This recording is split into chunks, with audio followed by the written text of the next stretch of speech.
Vector analysis की इस series में मैंने अब तक आपको 9 वीडियो करा दिए हैं, जिसमें मैंने आपको सारे कॉन्सेप्ट जो आपका एलटी ग्रेड का सिलेबस है उसको मैंने पूरा कराया कॉन्सेप्चुअल बेस्ड।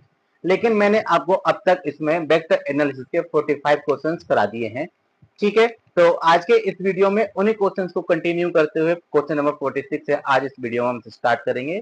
तो नमस्कार साथियों, मैं Surendra Kumar focus maths classes के ऑनलाइन लर्निंग प्लेटफॉर्म पे आप सभी का हार्दिक स्वागत करता हूं और आशा करता हूं आप सब लोग खुश होंगे, स्वस्थ होंगे और अपनी तैयारी अच्छे से कर रहे होंगे। तो वीडियो शुरू करने से पहले आपसे कहना चाहूंगा कि अगर आपको वीडियो अच्छा लगे तो प्लीज मेरे चैनल को सब्सक्राइब करने के साथ साथ वीडियो को लाइक कमेंट करना ना भूलें। और कमेंट करते समय वहां पर आपको एक ऑप्शन और दिखाई देगा, अगर आप स्लाइड करेंगे तो वहां पे आपको एक ऑप्शन दिखाई देगा हाइप का, तो वीडियो को हाइप करना ना भूलें। एक्चुअली हाइप करने से आपका कुछ भी नहीं जाता, वो पॉइंट्स आपको हर वीक डे हर बार आपको मिलते हैं। एक वीक पूरा होने पे वो ऑटोमेटिक आपके रिफ्रेश हो जाते हैं या ऑटोमेटिक आपके क्रेडिट हो जाते हैं। वो एक्चुअली यूट्यूब का एक एक्सपेरिमेंट है जिससे कि छोटे यूट्यूबर्स को या छोटे कंटेंट क्रिएटर को आगे आने का एक मौका मिल सके। तो प्लीज मेरे वीडियो को हाइप करना ना भूलें। चलिए देखते हैं क्या है हमारा आज का पहला क्वेश्चन, क्वेश्चन नंबर 46। अब तक आपने इसमें क्वेश्चन नंबर 45 तक आपने देखा, मैंने आपको 45 क्वेश्चंस कराए हुए थे जिसमें आपको कुछ एक शॉर्ट ट्रिक्स और उसको करने के जो टाइम कंज्यूमिंग है उसको कम करने के तरीके सिखाए थे। तो आज आप देख पा रहे हैं क्वेश्चन नंबर 46, देखते हैं क्या कह रहे हैं। If the vector this and this are coplanar, आपके पास तीन वेक्टर्स हैं, तीनों को तीनों कैसे हैं, तीनों को तीनों आपके कोप्लेनर हैं और करें then the value of this. तो इन्होंने कहा कि एक आपकी जो वैल्यू है वो बताइए किसकी इक्वल होगी। तो आप जानते हैं कोप्लेनर की कंडीशन मैं आपको पहले ही बता चुका हूं। ठीक है, आपने लेक्चर्स में देखा, मैंने आपको बताया था कि अगर आपके पास तीन वेक्टर इस प्रकार से हैं कि vector A vector B C, ये कैसे हैं आपके, ये आपके कोप्लेनर हैं। ठीक है, अब ये चाहे आपके कोप्लेनर हो और चाहे आपके को लीनियर हो, दोनों के लिए हम कंडीशन का इस्तेमाल एक ही करते हैं, याद रखिएगा। क्या वो करते हैं, delta is equal to zero. Delta means क्या होता है कि scalar triple product of these vector क्या होगी, वो होगी आपकी जीरो होगी। ठीक है, हम कंडीशन ये यूज करते हैं और इस कंडीशन को अब तक 45 क्वेश्चन में कम से कम 4 से 5 बार आपको बता चुका हूं, एक्सप्लेन कर चुका हूं।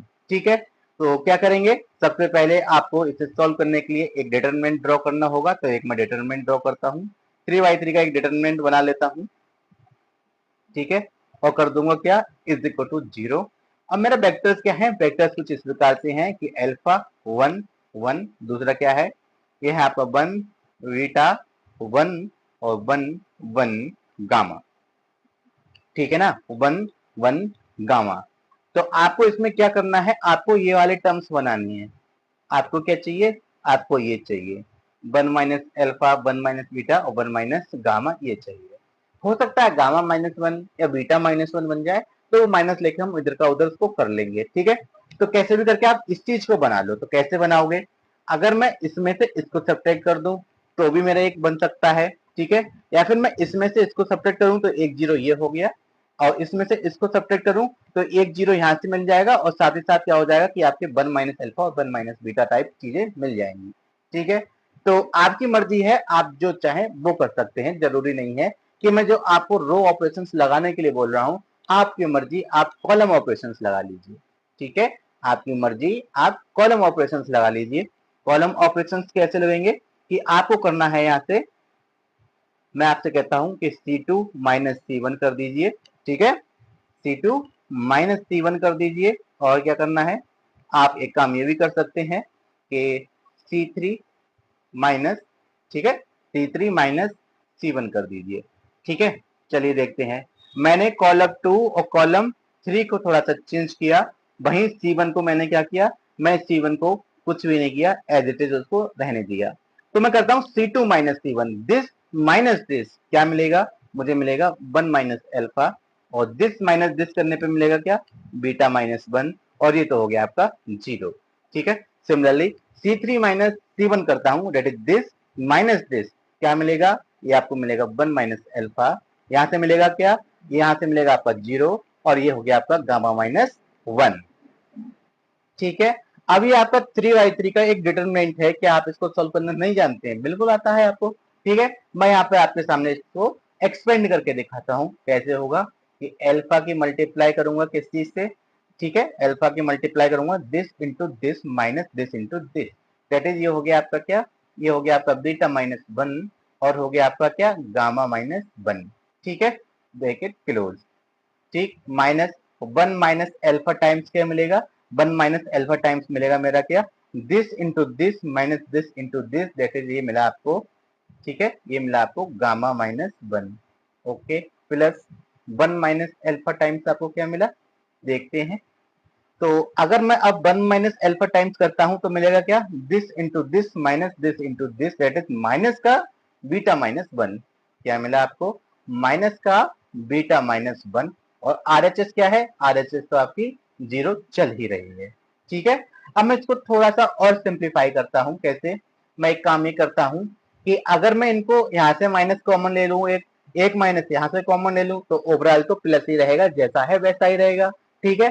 तो मैं बस वही कर रहा हूं, तो मैं क्या लिखूंगा, मैं इसको लिख सकता हूं कि 1 माइनस बीटा, मैंने माइनस कॉमन लिया, ठीक है, 1 माइनस गामा, मैंने माइनस कॉमन लिया, और माइनस माइनस क्या हो गए, माइनस माइनस दोनों मिलके हो गए आपके प्लस, ठीक है।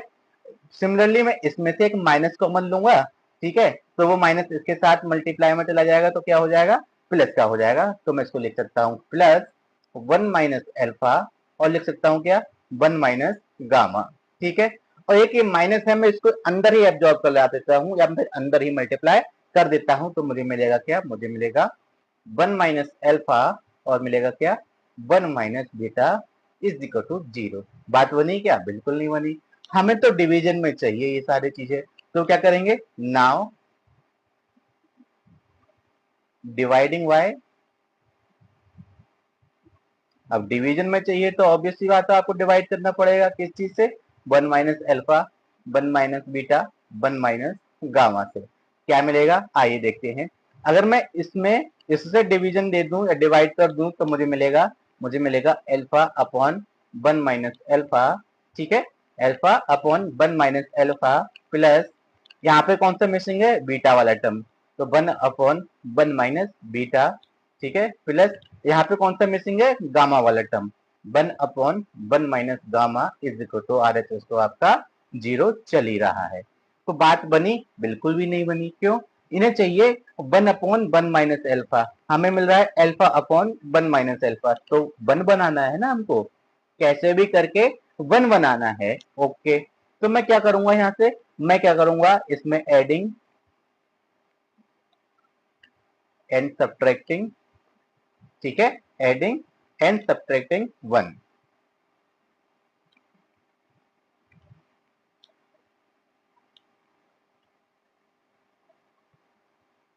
ठीक, मतलब क्या हुआ मैं आपको दिखाता हूं, मैंने किया 1 माइनस अल्फा, ठीक है, मैंने किया अल्फा माइनस 1 प्लस 1, ठीक, मैंने इसमें एक को जोड़ा एक को घटाया, डिवीजन में आपको क्या है 1 माइनस अल्फा, याद रखना इनके आंसर आपके इस टाइप से आते हैं, डायरेक्ट याद कर सकते हैं आप, अगर आप 2-4 बार एक क्वेश्चन को कर लोगे तो आपके दिमाग में उसका आंसर छप जाएगा, तो इस टाइप के क्वेश्चंस आप देखेंगे उसका आंसर बन ही आता है, बस मैं आपको प्रूव करके दिखाता हूँ, plus 1 upon 1 minus beta plus 1 upon 1 minus gamma, और आरएचएस तो 0 है ही, ठीक है।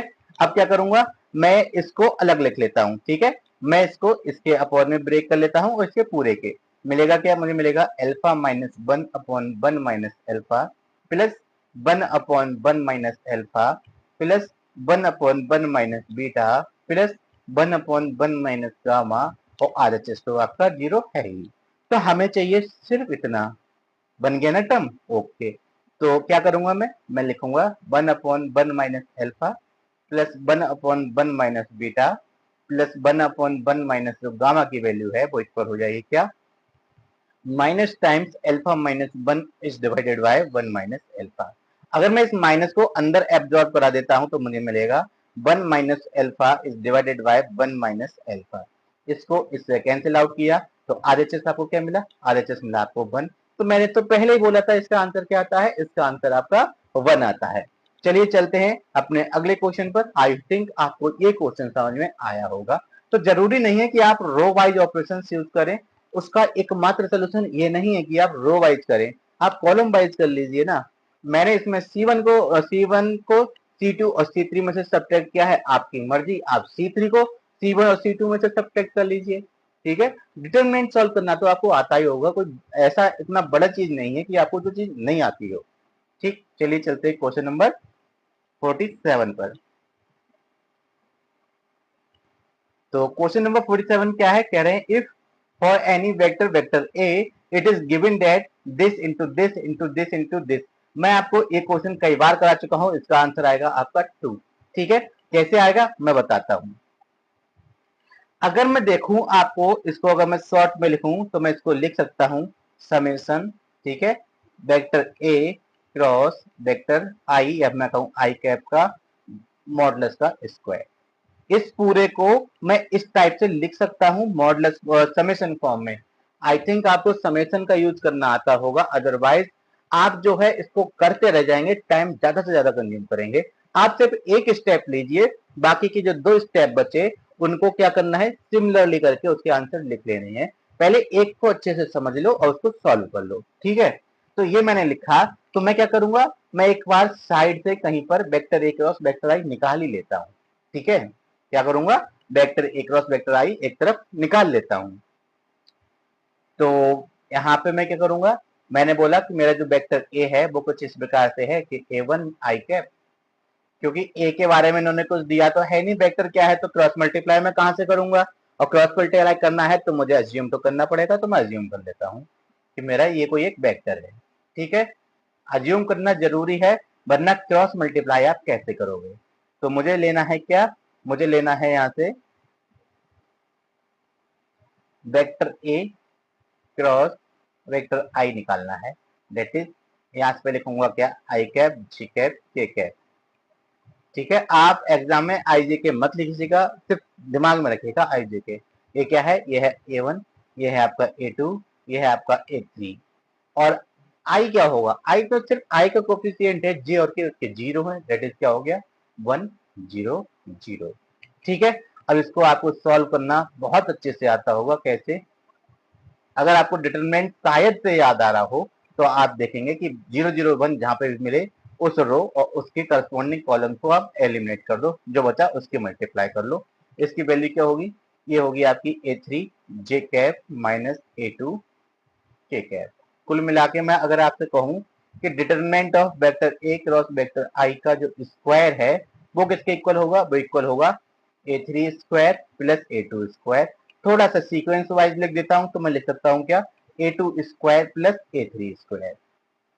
यही तो मिला ना, ठीक है, यही मिला आपको, तो ठीक है, ये मिल गया आपको। अब मैं क्या करूंगा, मैं इसको क्या ए नहीं लिख सकता कि अगर इसकी वैल्यू ये है, ठीक है, अगर इसकी वैल्यू ये है, चलिए मैं यहाँ से समेशन आपके लिए हटा देता हूं।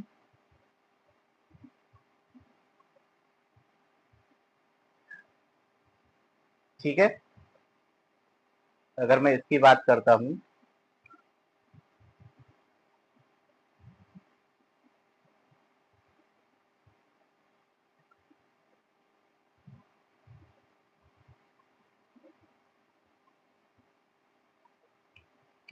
तो अगर सिमिलरली मैं बात करूं, ठीक है, मैं बात करूं किस चीज की, सिमिलरली, क्या मैं वेक्टर ए क्रॉस वेक्टर जे को ये नहीं लिख सकता, देखो आई थी तो A1 चला गया, बाकी बच्चे का स्क्वायर कर दिया, जे है ना, A2 नहीं आएगा, बचे हुए का स्क्वायर कर दो, इसकी वैल्यू क्या हो जाएगी, A1 square plus A3 square.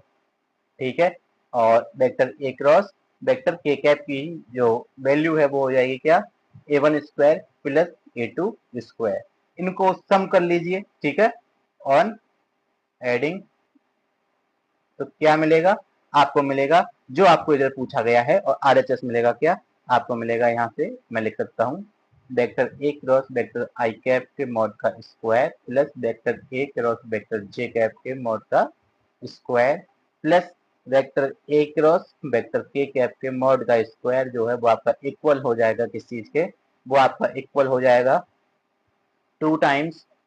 ठीक है, आप देखेंगे A2 ये आ रहा है, A2 ये आ रहा है, A3 ये आ रहा है, तो A3 ये आ रहा है, 2 times A1 square plus A2 square और प्लस A3 स्क्वायर। ठीक है, और अगर ये वेक्टर ए ये है, अगर मैं यहाँ से वेक्टर ए का स्क्वायर निकालूं, ठीक है, मतलब ए स्क्वायर निकालूं तो इसकी वैल्यू आएगी क्या, A1 square plus A2 square plus A3 square. ठीक है, यहाँ पे स्क्वायर है, थोड़ा सा मैं नीचे लिख देता हूँ ए2 स्क्वायर। ठीक, तो इसकी जगह क्या लिख सकता हूँ, मैं लिख सकता हूँ 2 वेक्टर ए के डिवीजन मतलब मॉडुलस का स्क्वायर, या फिर लिख सकता हूँ 2a स्क्वायर। तो इन्होंने ए अल्फा की वैल्यू पूछी थी, तो अल्फा कुछ और नहीं बल्कि ये है। मैंने आपको पहले ही बताया था इसका आंसर क्या आएगा, इसका आंसर आएगा 2। Option number B is the right answer. चलिए चलते हैं अपने अगले क्वेश्चन, क्वेश्चन नंबर 48 कह रहे हैं, if ABC are three vectors then the value of vector A minus B minus C minus A, तो इसकी वैल्यू क्या आती है, इसकी वैल्यू जो है वो होती है equal to 0, none of these. ठीक है, याद कर लीजिए ये वैल्यू जो डायरेक्ट स्टेटमेंट है, मैंने 4 स्टेटमेंट आपको लिखाए थे, कौन कौन से थे। एक स्टेटमेंट आपका ये था कि अगर आपकी जो ट्रिपल प्रोडक्ट है कुछ इस प्रकार से है कि ए प्लस बी प्लस सी, ठीक है, और सी प्लस ए, इसकी वैल्यू क्या होती है, 2 टाइम्स ए बी सी इसकी वैल्यू होती है। ठीक है, एक मैंने आपको लिखाया था कि ए क्रॉस बी जो है, बी क्रॉस सी जो है, ठीक है, मतलब पेयर्स में है और क्रॉस में है, इसकी वैल्यू होती है ए बी सी स्क्वायर के इक्वल। ठीक है, और सम टाइम्स ये वैल्यू इक्वल हो जाती है A square B square C square, याद रखिएगा। एक मैंने आपको ये लिखाया था कि vector A minus vector B minus vector C minus vector A का स्केलर ट्रिपल प्रोडक्ट की वैल्यू 0 आती है। वो कैसे मैंने आपको समझाया था, अगर आप इनको ऐड करोगे तो 2 टाइम्स एबीसी मिलता है, तो 2 times scalar triple product of ABC, अगर आप इसको ऐड करोगे तो आपको आरएचएस 0 ही मिलना है, इसलिए हम इसको 0 लिख देते हैं। हालांकि इसको सॉल्व करने का तरीका ये बिल्कुल नहीं है, बस ये मैं आपको इसलिए बता रहा हूं जिससे कि आप इसको याद कर सकें, क्योंकि आप ये डायरेक्ट 3-4 फॉर्मूलाज हैं, इनको आप याद कर लीजिए, ये बार बार आपके पूछे जाते हैं। आई थिंक आपको बात मेरी समझ में आई हो। चलिए चलते हैं अगले क्वेश्चन, क्वेश्चन नंबर 49 क्या है, कह रहे हैं लेट द वेक्टर दिस, ठीक है, and vector this where where vector A and vector B are non zero and non collinear if, एक कंडीशन हमको गिवन है। ठीक है, कंडीशन जो गिवन है एक बार हम उसको लिखते हैं और उसको लिख लेते हैं सही से। कैसे, कंडीशन है कि 3 वेक्टर अल्फा, ठीक है, 3 vector alpha is equal to 2 vector beta. अब जो अल्फा है उसकी वैल्यू लगा देते हैं, जो बीटा है उसकी वैल्यू लगा देते हैं। अल्फा रहा आपका ये, ठीक है, तो ये हो जाएगा क्या, एक बार मैं आपको डायरेक्ट ही करके दिखा देता हूं, क्योंकि इतना टाइम हम दोनों के पास ही नहीं होता कि एक एक स्टेप करके दिखाओ। तो मैं क्या करूंगा, मैं इसमें करूंगा 3 से मल्टीप्लाई, तो 3 से यहाँ पे मल्टीप्लाई हुई, 3 से यहाँ पर भी मल्टीप्लाई होगी, मिलेगा क्या, हमें मिलेगा 3 टाइम्स एक्स प्लस 4y, ठीक है, vector A plus 3 times 2x plus y plus 1 vector B is equal to क्या, 2 टाइम्स, मैं इसमें मल्टीप्लाई करूंगा इसमें 2 से, ठीक है, इसमें भी 2 से कर दूंगा, मिलेगा क्या, मिलेगा 2 times y minus 2x plus 2 vector A, ठीक है, vector A plus 2x minus 3y minus 1 vector B.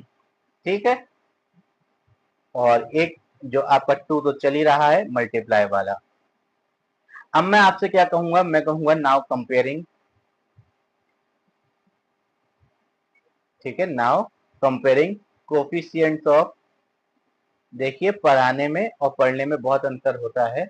मैं आपको डीपली करा रहा हूँ, स्लोली करा रहा हूँ, इसका मतलब ये नहीं है कि अगर मैं यहाँ पे 2 मिनट लूँ क्वेश्चन सॉल्व करने में या 5 मिनट लूँ क्वेश्चन सॉल्व करने में, तो आपको भी उतना ही टाइम लगेगा। जब आप क्वेश्चन सॉल्व करेंगे खुद से ना, तो आप पाएंगे कि आपको 30 या 35 सेकंड से ज्यादा समय नहीं लगेगा इन क्वेश्चन को करने में। मैक्सिमम मैंने इसको 30 बोल दिया, बहुत हो गया है 30 सेकंड, इतना भी टाइम आपको नहीं लगेगा। तो आपको वेक्टर ए और वेक्टर बी के कोफिशिएंट जो है वो कंपेयर करने हैं। अगर मैं कंपेयर करता हूं तो पाऊंगा कि 3 times X plus 4y is equal to क्या, 2 times y minus 2x plus 2। ठीक है, ये तो था आपका क्या, वेक्टर ए का। मैं थोड़ा सा सिंप्लीफाई कर लेता हूँ, 3x plus 12y is equal to 2y minus 4x plus 4। X वाले एक साइड में ले आता हूं तो हो जाएगा आपका क्या 7x, और इधर ये आ जाएगा, ये हो जाएगा आपका क्या, ये हो जाएगा आपका 10 और इज इक्वल टू 4। ठीक, अब या तो आप यहाँ पर ही ऑप्शन को चेक कर लीजिए कि कौन सा जो इक्वेशन है इसको सेटिस्फाई कर रही है। अगर मैं देखूं ये रखूं 1 और 2 तो मुझे पाऊंगा क्या, अगर मैं यहाँ 1 और 2 पुट करता हूं तो मेरी जो वैल्यू है, ठीक है, मेरी वैल्यू क्या आएगी, अगर 1 और 2 पुट किया तो मुझे मिला क्या 7 प्लस 10 टू जा 20, तो 27 ना कि RHS। ये तो गलत हो गया, तो प्लस वाले सारे के सारे गलत हो जाएंगे, तो मुझे चाहिए होंगे अल्टरनेट नेगेटिव और पॉजिटिव वाले। चलिए देखते हैं हम क्या, ऑप्शन सी। अगर मैं यहाँ पर -1 पुट करता हूँ, यहाँ पे 2 ये हो जाएगा आपका -7, और ये हो गया क्या 10 टू जा आपका हो जाएगा 20, तो क्या ऐसा सब्ट्रैक्शन आपका आ गया 13। 4 तो तब भी नहीं मिला, ये भी नहीं होगा, तो आपका आंसर हो गया क्या ऑप्शन नंबर डी। एक बार इसको भी चेक कर लेते हैं क्या, कि मैं क्या करूंगा x की वैल्यू पुट करूंगा क्या, x इज इक्वल टू 2 और y इज इक्वल टू -1, अगर मैं इसमें पुट करता हूं तो पाऊंगा, मैं पाऊंगा 7 टू जा 14 माइनस का 10 दैट इज 4। ठीक है, जो कि आपकी RHS है, तो ये सेटिस्फाई कर रही है। मैं कभी आपको रिकमेंड नहीं करूंगा कि आप उसमें जो दो इक्वेशंस मिलेंगी उन इक्वेशंस को आप सॉल्व करके x और y निकालिए, आप जो है जो ऑप्शंस है उसकी ताकत को भी समझिए। चलिए चलते हैं क्वेश्चन नंबर 50 पर, क्या है,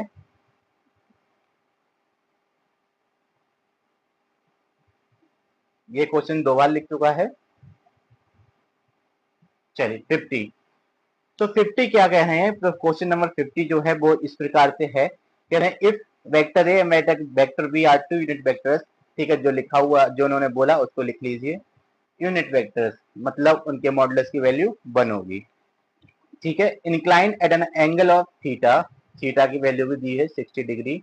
तो पूछ रहे हैं क्या इसमें से कौन सा ऑप्शन सही होगा। तो कुल मिला के आप एक बात मेरी मोटा मोटी सुनिए, क्या कि भाई आपको या तो प्लस निकालना है a प्लस बी का मॉडुलस, या a माइनस बी का मॉडुलस निकालना है। देखो सारे ऑप्शन इन्हीं दो पर तो बेस्ड हैं, तो मैं पहले a प्लस बी का ही लेके चलता हूँ।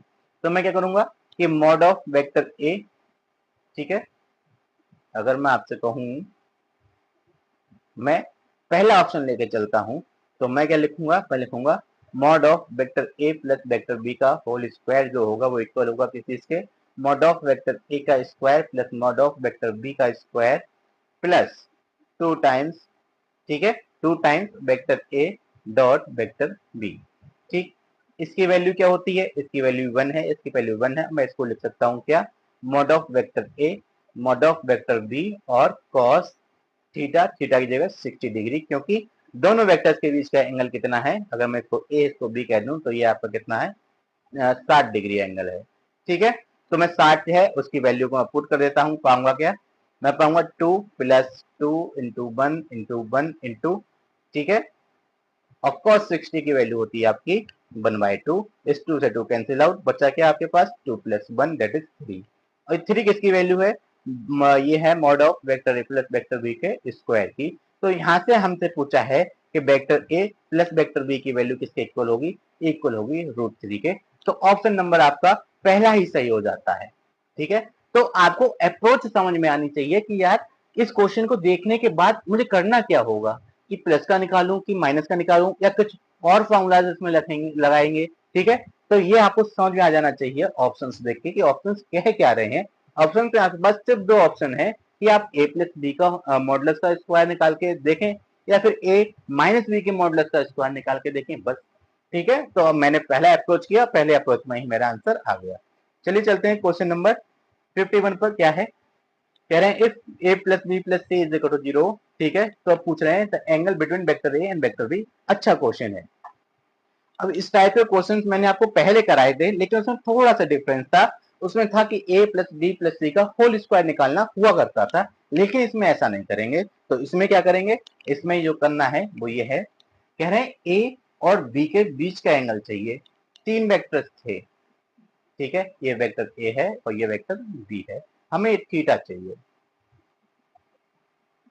हमें ये थीटा चाहिए। ठीक है, तो अगर मैं तीनों को एक साथ लूंगा तो मुझे दिक्कत रहेगी, क्योंकि फिर वो पेयर्स में आएंगे दो दो के, कि A dot B, B dot C, C dot ए।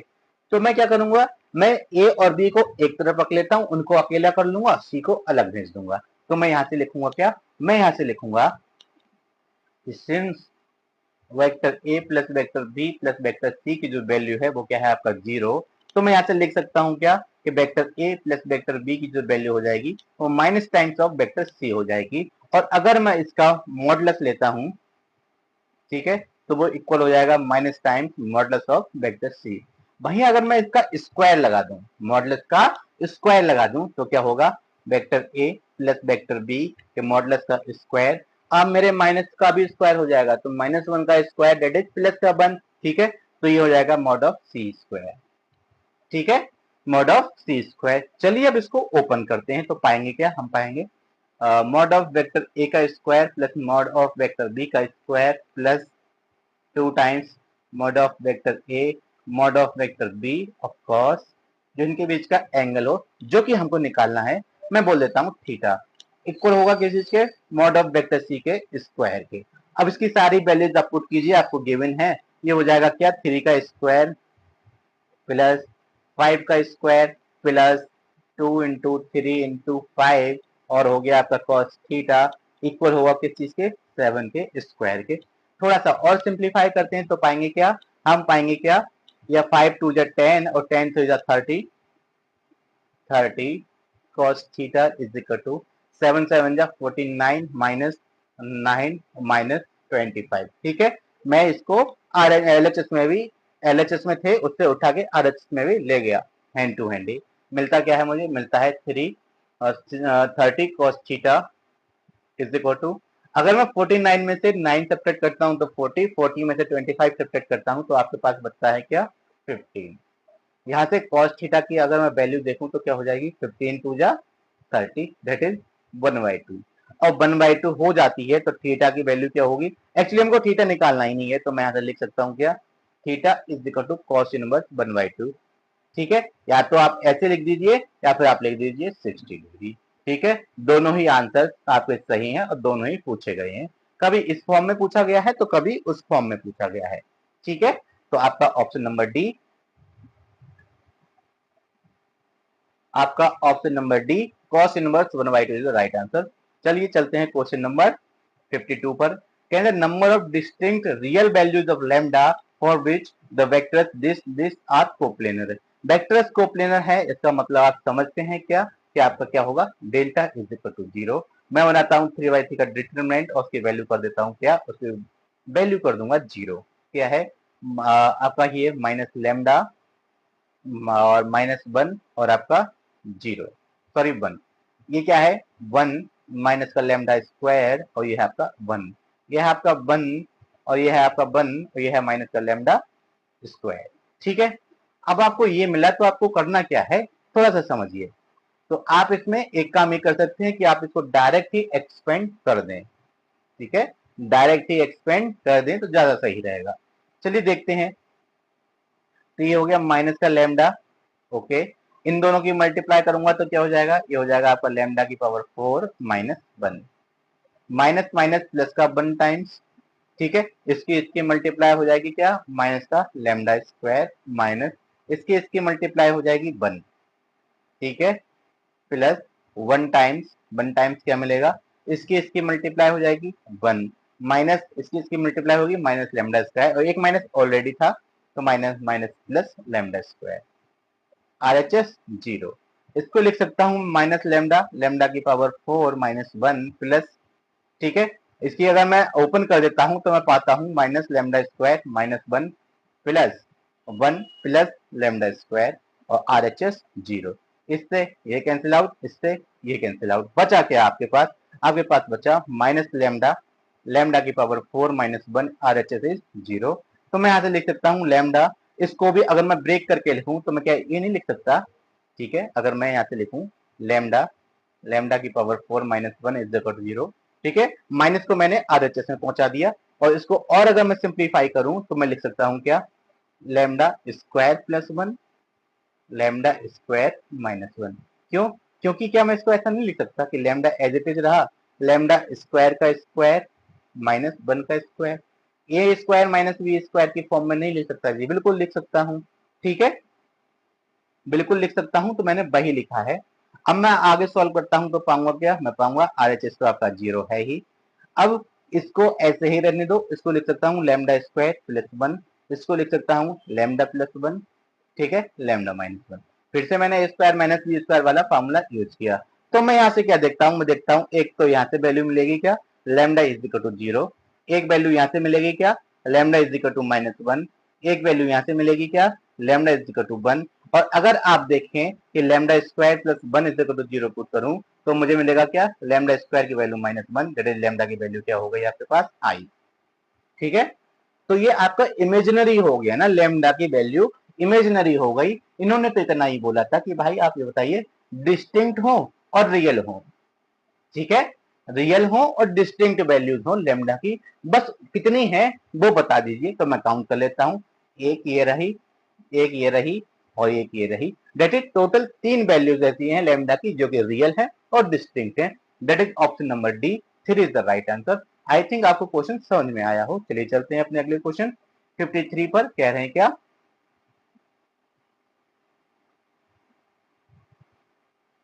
कह रहे हैं if vector A is equal to this, vector B is equal to this and vector C is equal to this, then a vector vector D, ठीक है, एक नया vector vector D है which is perpendicular to both vector A and vector B and satisfies this, ठीक है, and satisfies this.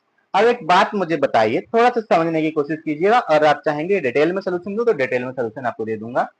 कि सी क्या है, सी है आपका ये, ठीक है, 2i cap minus J cap plus 4k cap, ठीक है, डॉट वेक्टर डी मतलब ऑप्शन, इन्होंने डी तो पूछा है, ऑप्शन मिल क्या रहा है आपको 15, चेक कर लीजिए कौन सा आपको 15 दे सकता है, ठीक है।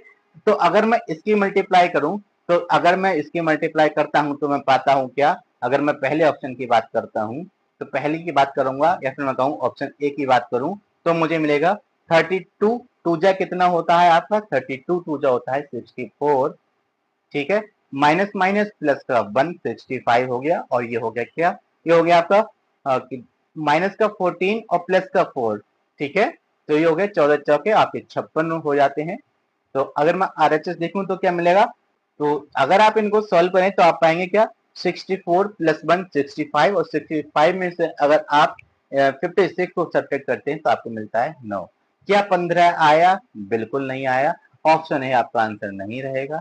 अब आप ऑप्शन सी चेक कर लीजिए, ठीक है, ऐसे ही आपको चेक करते जाना है। अगर आप प्लस के ले लेंगे, आप देख रहे हैं कि ये भी प्लस का है, ये भी प्लस का है, और ये वाला एक माइनस का है, तो बहुत बड़ी वैल्यू प्लस की मिलेगी। ऑप्शन बी की तो संभावना है ही नहीं, ना ही ऑप्शन डी की संभावना है, क्योंकि अगर आप थोड़ा सा मोटा मोटा कैलकुलेशन की बात को समझे, इसमें क्या है 2 टाइम्स और 4 टाइम्स, ठीक है, आई और के 2 टाइम्स और 4 टाइम्स है। अगर कोई प्लस मिलेंगे उनकी मल्टीप्लाई करेंगे तो वो वैल्यूज और बड़ी हो जाएंगी, ठीक है ना।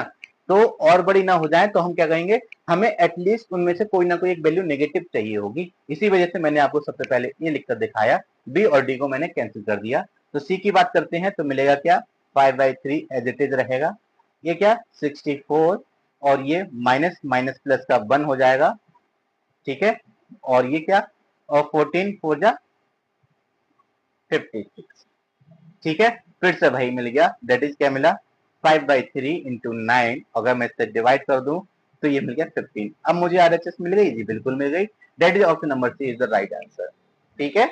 तो ये तरीका एक ये है इसे करने का।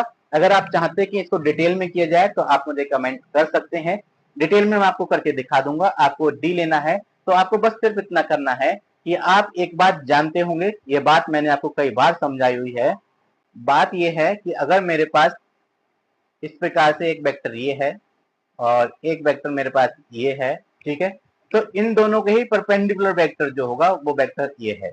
अब मैंने आपको बता तो दिया, पर उसको रिप्रेजेंट कैसे करेंगे। अगर मैं कहता हूं वेक्टर ए ये है, वेक्टर बी ये है, तो एक ऐसा वेक्टर जो इन दोनों के ही परपेंडिकुलर हो, तो एक्चुअली वो कोई और नहीं होता, बल्कि वो क्या होता है, इन्हीं दोनों का क्रॉस प्रोडक्ट होता है इन डायरेक्शन वाइज, ठीक है। अगर ए और बी के बीच में कुछ और एंगल होता है तो हम ले लेते हैं लैम्डा टाइम्स, ठीक है, तो ये वाला पूरा एंगल कितना है 90, और ये वाला एंगल भी कितना होगा 90, क्योंकि वो दोनों के लंबवत है इस प्रकार से। तो जो मैंने आपको लिखा कि वेक्टर डी एक्चुअली क्या है, तो वेक्टर डी आपका कुछ और नहीं होगा, बल्कि क्या होगा, वेक्टर डी इक्वल होगा लैम्डा टाइम्स किसके, vector A cross vector B के, ठीक है। अब आप कहीं से vector A cross vector B find out कर लीजिए। चलिए करके दिखाते हैं।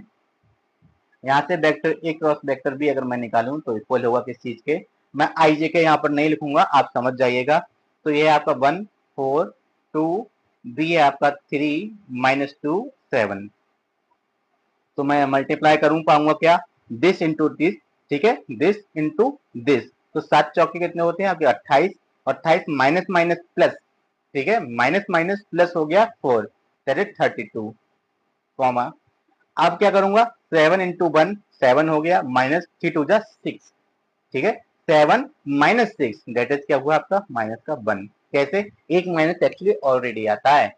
आपने अगर 3/3 का डिटरमिनेंट सॉल्व किया होगा तो आपको पता होगा कि हम जब इसमें आई जे के इस प्रकार से लिख लेते हैं, ठीक है, तो जे को लेते हैं माइनस टाइम, तो वो वाला माइनस हो जाएगा।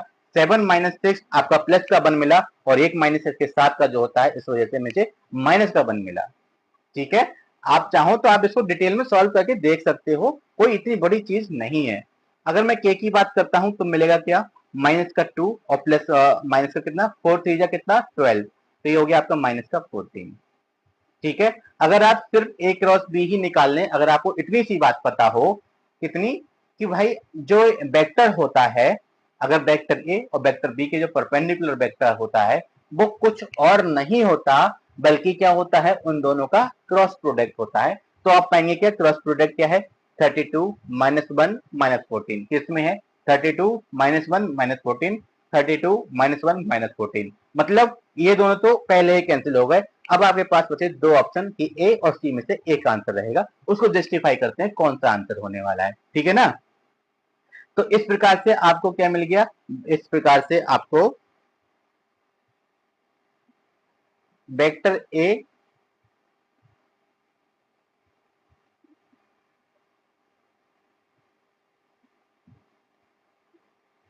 इस प्रकार से आपको vector A cross vector B मिल गया। ठीक है, अभी मैं आपका मॉडुलस नहीं लगाऊंगा क्योंकि मॉडुलस मैंने नहीं निकाला। अब मैं आपसे कहता हूं क्या, कि आप एक काम ये करें, मैंने आपको बोला कि वेक्टर डी जो होता है वो इक्वल होता है lambda times vector A cross vector B, यही तो बोला ना, lambda times vector A cross vector B. ठीक है, ठीक है, तो ये एक बार आप इस प्रकार से समझिए कि इसको जो लैम्डा की वैल्यू है उसको निकालना जरूरी है। कैसे निकलेगा मैं बताता हूं आपको। ठीक, तो मैं यहां से लिख सकता हूं क्या, कि वेक्टर डी की जो वैल्यू होगी वो इक्वल होगी किस चीज के, lambda times 32 I cap minus J cap minus 14 K cap. ठीक है, अब आपको वेक्टर डी मिल गया। जैसे ही डी मिलता है उठा के आप इसमें रखें, आपको मिलेगा क्या, C dot D that is क्या मिला, 2 I cap minus J cap plus 4 K cap dot product by lambda times 32 I cap minus J cap minus 14 K cap, और आर एच एस किसके इक्वल है, एक्चुअली ये आपका C dot D की value equal है किस चीज के, इक्वल है 15। ओके ना, तो मैं क्या लिख सकता हूँ, मैं लिख सकता हूँ लैम्डा टाइम्स, ठीक, इन दोनों की मल्टीप्लाई, ये हो जाएगा आपका 32 टू जा 64, ये माइनस माइनस प्लस का 1 और ये हो गया माइनस का 56, और ये वैल्यू हो गई किसके इक्वल, ये हो गई आपकी 15 के इक्वल, दैट इज लैम्डा। इसको हम बहुत देर से सॉल्व करते हुए आ रहे हैं, दैट इज हो गया 15।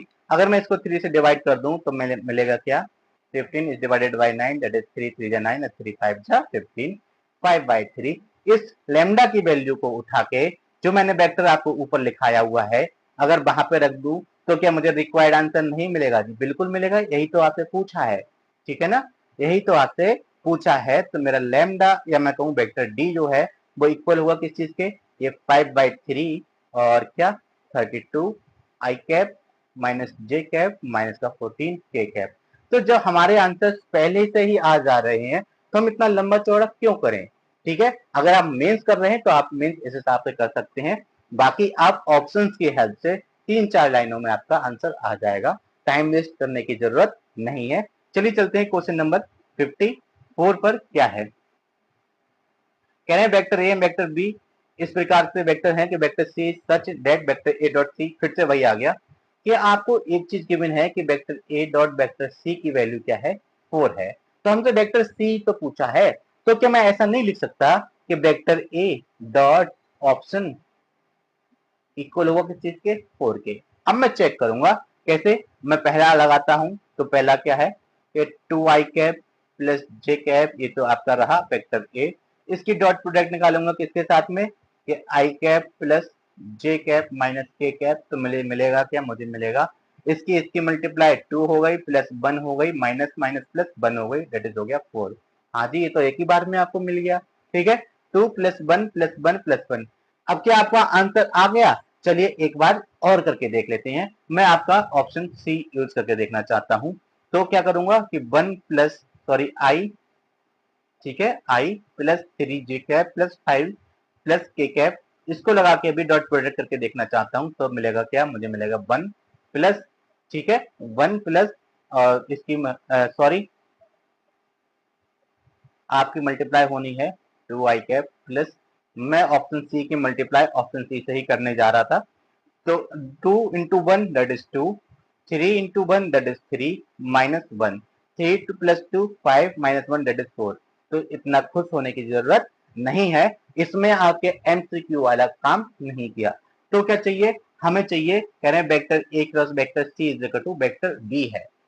ठीक है, vector A cross vector C is equal to vector B है, ऐसा इन्होंने कहा है। तो अब मैं यहां से क्या करूंगा? मैं एक काम करता हूं, ठीक है, मैं एक काम करता हूं यहां से। आपको अगर शायद एक प्रॉपर्टी याद आ रही हो, मैंने कई बार कराई हुई है। एक प्रॉपर्टी ये थी कि vector A cross vector B के मॉडुलस का स्क्वायर में अगर vector A dot vector C के डॉट प्रोडक्ट का स्क्वायर ऐड कर दूं तो मुझे क्या मिलता है? ए स्क्वायर बी स्क्वायर मिलता है। ठीक है ना, यही तो सही है। ठीक है, अब मैं क्या करूंगा यहाँ पे, अब यहाँ एक्चुअली ये आदत में आ गया है सी, ये आपका बी रहेगा। मुझे क्या है, मेरे पास तो है vector A cross vector C, यही तो है ना। ठीक है, तो मैं इसको लिख लेता हूं। तो अगर इसी फार्मूले को मैं कन्वर्ट करूं तो मैं पाऊंगा क्या? मैं पाऊंगा mod of vector A cross vector C का square plus vector A dot vector C का स्क्वायर इक्वल होगा किस चीज के? ए स्क्वायर सी स्क्वायर के। सारी वैल्यूज अब आपको पता है कैसे। Vector A cross vector C किसके इक्वल हो जाएगा? ये हो जाएगा वेक्टर बी का, तो मैं लिख सकता हूं यहाँ से वेक्टर बी का स्क्वायर प्लस, ठीक है, ए डॉट सी की वैल्यू अभी अभी आपको लिखी हुई है कि 4 है, तो मैं लिख सकता हूँ क्या? 4 का स्क्वायर इज इक्वल टू होगा ए स्क्वायर। ए स्क्वायर किसके इक्वल होगा? चलिए यहाँ से मैं निकाल लेता हूँ। ठीक है, यहाँ से मैं निकाल लेता हूँ।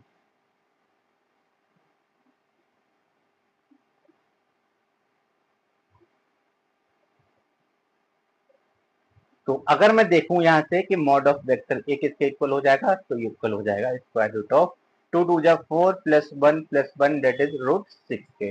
भाई मैं अगर मॉड ऑफ वेक्टर बी की बात करता हूं तो इक्वल हो जाएगा किस चीज के? 1 प्लस 1 दैट इज आपका रूट 2 के इक्वल हो जाएगा। सारी वैल्यूज मैं यहाँ पे पुट करके देख लेता हूँ। तो ए स्क्वायर है तो ए स्क्वायर की वैल्यू हो जाएगी 6, ये हो गया आपका सी स्क्वायर। बी स्क्वायर की वैल्यू हो जाएगी 2 प्लस 4 4 जा 16 is equal to 6 C square. ये हो गया आपका 18 is equal to 6 C square. अगर मैं सी स्क्वायर की वैल्यू देखूं तो मिली क्या मुझे? 3। सी स्क्वायर की वैल्यू 3 मिली। तो यहां से अगर मैं मॉड ऑफ वेक्टर सी की वैल्यू बात करता हूं तो हो गई आपकी रूट 3। अब आप चेक कीजिए कौन सा ऑप्शन आपको रूट 3 दे रहा है। सी ऑप्शन वाला ही तो वेक्टर होगा ना। चलिए चेक करते हैं। यहां से देखेंगे तो आपको रूट 3 नहीं मिलेगा, यहां से मिलेगा क्या? 2 टू जा 4 5 6, यहाँ से रूट 6, 3 3 जा 9 10 11, ठीक है, यहाँ पे सेम 1 1 और 9, ठीक है, यहां से root 3। Option number A is the right answer. तो आप देख पा रहे हैं मैंने एक छोटा सा फार्मूला यूज किया। ठीक है, अगर आप बुक में देखोगे इसका आंसर बहुत लंबा चौड़ा मिलेगा। मैंने एक छोटा सा आंसर यहाँ पे एक फार्मूला का यूज किया, उसको थोड़ा सा कन्वर्ट किया, तो आप पाते हैं क्या? मेरा क्वेश्चन चंद लाइनों में आंसर आ गया। ठीक है, अगर मैं देखूं तो 1 2 3 4 लाइनों में आपका आंसर आ जाता है। और ये इसके मॉडल्स निकालना कोई बड़ी बात नहीं है, इतनी प्रैक्टिस तो आपने कर ही ली होगी। चलिए चलते हैं अगले क्वेश्चन, क्वेश्चन नंबर 55 पर देखते हैं क्या है। Find the value of vector A for which the point A B C with the vector, ठीक है, फिर position vector this respectively are the vertices of a right angle triangle. ठीक है, क्या राइट एंगल ट्राइंगल है आपके पास?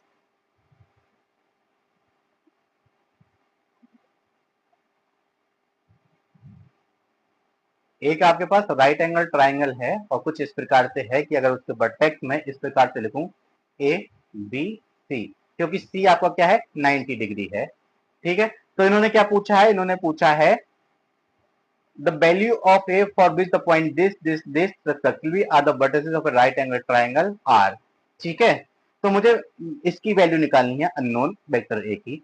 तो एक चीज आप देखिए ना कि आपको पता है कि आपका जो सी एंगल है वो आपका 90 डिग्री है, तो क्या मैं इससे ये कंक्लूड नहीं कर सकता हूं कि मेरी जो साइड है vector A C multiply by vector B C.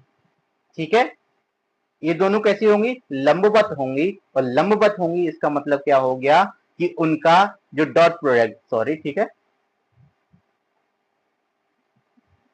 ठीक है, थीटा इज इक्वल टू क्या है, थीटा इज इक्वल टू 90 है बिटवीन, अगर मैं यहां से देखता हूं एसी और बीसी के बीच में, तो मुझे क्या मिल जाएगा उसका आरएचएस 0। अगर आप इतनी सी बात समझ पाए तो आई थिंक आपका काम हो गया। ठीक है, अब फटाफट आप एक काम ये कीजिए, आप एसी और बीसी को फाइंड आउट कर लीजिए। तो एसी किसके इक्वल होगा, आपका होगा ओसी माइनस ओ ए। ठीक है, इक्वल होगा किस चीज के, ये रहा आपका सी और ये है आपका ए। ठीक है, तो ए minus two I cap minus का 3 और माइनस ये, ठीक है, माइनस टाइम्स माइनस का 3। ठीक है, ये आपका माइनस 3 जे कैप है, इसमें से मैं माइनस कर रहा हूं। ठीक है, तो माइनस माइनस प्लस हो जाएगा, तो ये हो जाएगा माइनस का इस प्रकार से जे कैप। और एक और लिखना है मुझे क्या, दिस माइनस दिस, तो के माइनस माइनस 5 के दैट इज हो जाएगा प्लस का 6 के। ठीक है, थोड़ा सा और सिंप्लीफाई कर लीजिए तो आपको मिल जाएगा क्या, A minus two I cap minus, actually minus minus plus का 2 जे कैप प्लस 6 के कैप। सिमिलरली अगर मैं बात करता हूँ किस चीज की, मैं बात करता हूँ बी सी, इक्वल होगा किस चीज के, ओ सी माइनस ओ बी, इक्वल होगा किस चीज के, सी में से इस बार इसको घटाना है तो ए माइनस वन, ए माइनस वन आई कैप। ठीक है, माइनस 3 और ये माइनस 3 है, तो माइनस माइनस प्लस का 3 होके कैंसिल आउट हो जाएगा, तो ये हो जाएगा आपका 0 जे कैप के माइनस माइनस 5। ठीक है, एक्चुअली के प्लस का के माइनस माइनस का 5 पे, तो हो जाएगा आपका प्लस का 6 के कैप। एक्चुअली थोड़ी सी गड़बड़ हो चुकी है, मुझे ये वाला सब्ट्रैक्ट करना था, मैंने ये वाला सब्ट्रैक्ट कर दिया था पहले वाले में। तो एसी में this minus two, this minus this, A minus to minus 3 minus minus plus का 1 दैट इज हो जाएगा आपका ये। ठीक है, के माइनस के, ठीक है, के माइनस के, तो आपका ये 6 ना आकर ये कितना हो जाएगा, ये आपका 0 हो जाएगा। अब मैं निकालता हूं इनका क्रॉस प्रोडक्ट के vector A C multiply by dot product, equal होगा किस चीज के, इक्वल होगा आपके इन दोनों की डॉट प्रोडक्ट के। तो ये हो जाएगा आपका A minus two, A minus one, ठीक है, ये 0 और ये इससे 0, plus zero is equal to क्या है 0। ठीक है, क्योंकि इस फार्मूले का हम यूज कर रहे हैं। तो ए की यहाँ से दो वैल्यूज मिलती हैं 1,2। चेक कीजिए option, option number D 2,1 is the right answer. I think आपको समझ में आया हो। चलिए चलते हैं अपने अगले क्वेश्चन, क्वेश्चन नंबर आपका 56 पर। कह रहे हैं क्या, vector A vector B and vector C, C कुछ इस प्रकार से लिखा हुआ है, if this this and C are coplanar then X upon Y आपको फाइंड आउट करना है। तो एक काम कीजिए ना, एक ये वाला कोप्लेनर है, एक ये वाला कोप्लेनर है और एक ये। इसका मतलब क्या हो गया, इसका मतलब हो गया इनका जो स्केलर ट्रिपल प्रोडक्ट होगा उसकी वैल्यू किसके इक्वल हो जाएगी, इसकी वैल्यू इक्वल हो जाएगी 0 के। तो मैं लिख लेता हूं पहले क्या, 1 माइनस टू 1, ये क्या है 3 2 माइनस 1। अब बात आती है सी की, ये तो लिख गया, ए भी लिख गया, अब सी रह गया। सी को पहले फाइंड आउट करना होगा, कैसे, वेक्टर सी क्या है, at X times vector A, इसमें एक्स से मल्टीप्लाई करनी है। तो ठीक है, एक्स एक्चुअली कोई एक स्केलर है, वेक्टर क्वांटिटी नहीं है, तो एक्स यहाँ पर भी एक्स आ जाएगा और यहाँ पर भी एक्स आ जाएगा।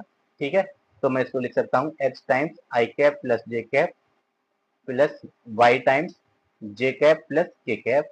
तो इसको अगर मैं सिंप्लीफाई करता हूँ मिलेगा क्या मुझे, आई आई वाले ऐड कर लूंगा तो एक्स आई कैप प्लस जे जे वाले ऐड कर लूंगा तो x plus by J cap plus by के कैप।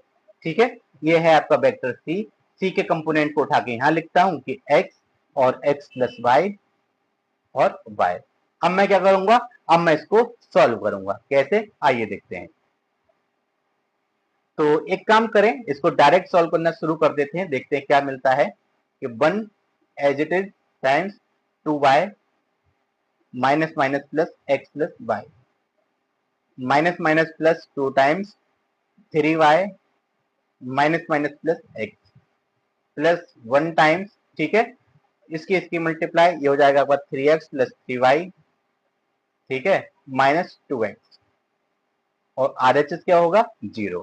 थोड़ा सा सिंप्लीफाई करते हैं, पाएंगे क्या, 2y plus Y that is 3y plus x, okay, plus ये हो जाएगा आपका 6y प्लस 2x, प्लस इसको सॉल्व करते हैं तो पाएंगे क्या, यहाँ से पाएंगे हम 3y प्लस x और RHS 0।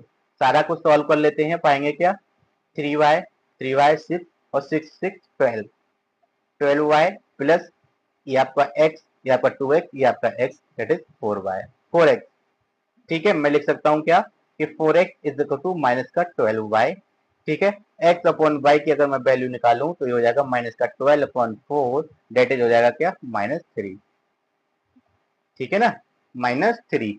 तो ऑप्शन नंबर आपका B -3 is the right answer. I think आपको इतनी सी बात समझ में आ गई होगी। चलिए चलते हैं अपने क्वेश्चन नंबर 57 की तरफ, क्या है आइए देखते हैं। अब ये सवाल आप देख रहे हैं, कह रहे हैं the vector in the direction of the vector this that has the magnitude 9। अब मैंने आपको बहुत स्टार्टिंग में, अगर मैं कहूं मैंने लेक्चर्स लेने स्टार्ट ही किए थे, तब आपको एक चीज समझाई थी, बेसिक डेफिनेशन ऑफ वेक्टर क्या थी, वो थी कि अगर मेरे पास कोई एक वेक्टर ए इस प्रकार से है, तो मैं लिख सकता हूं इसको कि एक वेक्टर में क्या क्या चीज होती है, उसमें होती है उसका एक मैग्नीट्यूड, ठीक है ना, ये होता है उसका मैग्नीट्यूड। और क्या होती है, और होती है उसमें डायरेक्शन, एक का आंसर इज यूनिट वेक्टर, ठीक है, in the direction of given vector, ठीक है। तो ये होती है डायरेक्शन, तभी तो एक वेक्टर आपका कंप्लीट होता है, उसमें मैग्नीट्यूड और उसकी डायरेक्शन दोनों होती है। तो इसमें इन्होंने कहा कि एक ऐसा वेक्टर फाइंड आउट कीजिए जिसका मैग्नीट्यूड आपका क्या है, 9। तो मैं कहूं कि आपको इनडायरेक्टली मॉड ऑफ ए की वैल्यू 9 गिवन है, और कह रहे हैं डायरेक्शन, तो डायरेक्शन वेक्टर हमको ये चाहिए होगा, ठीक है, इसका डायरेक्शन। अगर मैं इसको थोड़ी देर के लिए वेक्टर बी से लिख दूं तो क्या होगा, तो मुझे चाहिए होगा, इन्होंने कहा है कि वेक्टर ए की वैल्यू इक्वल होगी किस चीज के, ए इक्वल होगी मॉड ऑफ वेक्टर ए, ठीक है, ये डॉट अक्रॉस नहीं सिंपल मल्टीप्लाई है बी कैप, ठीक है।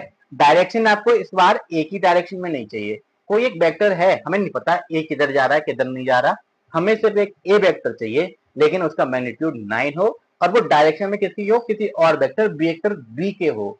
तो मुझे क्या, मैग्नीट्यूड तो ए का दे दिया, डायरेक्शन बी की दे दी, तो उन दोनों को मैं कंबाइन कर लूंगा तो मुझे वेक्टर ए मिल जाएगा, क्योंकि इनकी शर्त कुछ ऐसी ही है। तो बी कैप निकालूंगा, तो वेक्टर बी कैप की वैल्यू आपको पता होनी चाहिए। अगर मैं यहाँ से देखता हूँ तो ये हो जाएगी vector B is divided by modulus of vector B, ठीक है। बस आपको यही करना है, मॉड ऑफ ए की जगह मैं 9 लग देता हूँ, और वेक्टर बी की जगह लिख दूंगा क्या, आई कैप प्लस माइनस का 2 जे कैप प्लस का 2 के कैप डिवाइडेड बाय इसका डिटरमिनेंट, या फिर मैं कहूँ इसका मॉडुलस, ठीक है, सॉरी मॉडुलस इसका, तो स्क्वायर रूट ऑफ 1 का स्क्वायर प्लस 2 का स्क्वायर प्लस 2 का स्क्वायर दैट इज हो गया आपका 9। तो मैं इसको लिख सकता हूँ 9 times I cap minus 2 J cap plus का 2 के कैप डिवाइडेड बाय क्या, ये हो गया आपका √9, और √9 को लिख सकता हूँ मैं 3, तो 3 3 जा 9 होता है। आंसर हो गया आपका 3 times I cap minus 2 J cap plus 2 के कैप, चेक कीजिए ऑप्शन कौन सा ऑप्शन है, तो 3 times 1 minus 2 2 1 minus 2 2, option number C is the right answer. I think आपको बात समझ में आई हो। चलिए चलते हैं क्वेश्चन नंबर 58 पर। कह रहे हैं क्या, ए स्क्वायर माइनस, अरे आपको कितनी बार मैंने अभी बताया था कि मॉड ऑफ या determinant of vector A cross vector B, ठीक है, मॉडुलस बोल दीजिए आप, डिटरमिनेंट बोलने में दिक्कत लग रही हो तो मैं कहूंगा modulus, modulus of vector A या mod of vector A cross vector B का square plus vector A dot vector C का स्क्वायर की वैल्यू इक्वल होती है किस चीज के, ए स्क्वायर प्लस, सॉरी ए स्क्वायर इंटू बी स्क्वायर। तो क्या करना है, इसको उठा के मैं आरएचएस ले जाऊंगा, तो पाऊंगा कि A square B square minus vector A cross vector B, ठीक है, ये डिटरमिनेंट होता है, सॉरी मॉडुलस होता है स्क्वायर की value vector A dot vector C के स्क्वायर के इक्वल होती है। क्वेश्चन में थोड़ी सी मिस्टेक है, ये आपके मॉडुलस होंगे, तो आपका आंसर हो जाएगा option number A, vector A dot vector B का whole square, that is option number A is the right answer. चलिए चलते हैं अपने क्वेश्चन नंबर 59 पर। कह रहे हैं क्या, can let vector A is equal to this, vector B is equal to this, then the point of the intersection at the line this। हमारे पास दो लाइंस गिवन है, इंपॉर्टेंट क्वेश्चन है, समझने की कोशिश कीजिएगा। आपके पास लिखा हुआ है कि vector R cross vector A की वैल्यू है vector B cross vector A के, और क्या है कि vector R cross vector B की वैल्यू इक्वल है vector A cross vector B के। तो आप जानते हैं क्या मैं इसको ये नहीं लिख सकता vector R cross vector A is equal to minus vector A cross vector B, बिल्कुल लिख सकता हूं। अब A क्रॉस B की जगह पे अगर इसको पुट कर देता हूं तो मुझे मिलेगा क्या कि vector R cross vector A की वैल्यू इक्वल हो जाएगी minus times vector R cross vector B। अब इसको उठा के LHS ले आऊंगा तो vector R cross vector A, ठीक है, plus vector R cross vector B।